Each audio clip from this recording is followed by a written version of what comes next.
नमस्कार, आईच्या किचनमध्ये आपले खूप खूप स्वागत आहे। मी आज तुम्हाला मुगाच्या डाळीपासून पारंपरिक अशी रेसिपी दाखवणार आहे।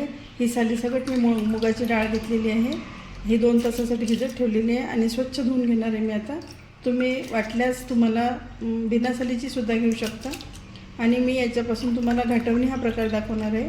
तर मी आता ही डाळ स्वच्छ धुवून घेते आणि किंचित मीडियम अशी मिक्सरच्या भांड्यात वाटून घेते। खूप जाड नाही आणि खूप बारीकही नाही। हे मी मिक्सरमध्ये वाटून घेतलेली आहे। आता मी गॅसवरती कढई ठेवली, त्याच्यामध्ये तेल, मोहरी तडतडल्यानंतर जिरं, कांदा, टोमॅटो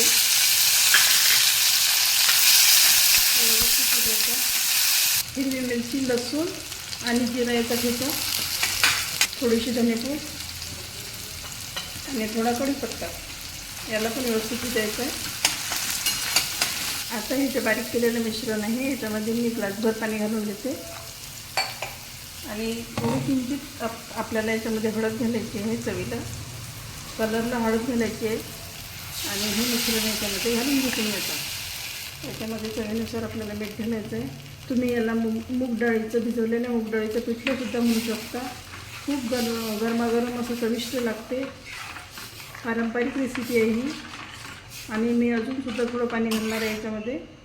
खूप घट्टसुद्धा नको आणि खूप पातळसुद्धा नको, आपल्याला ते पिठल्यासारखं बनवायचं आहे। याला मध्ये मध्ये चमच्याने असं हलवत राहायचं आहे, म्हणजे गुठळ्या व्हायला नको।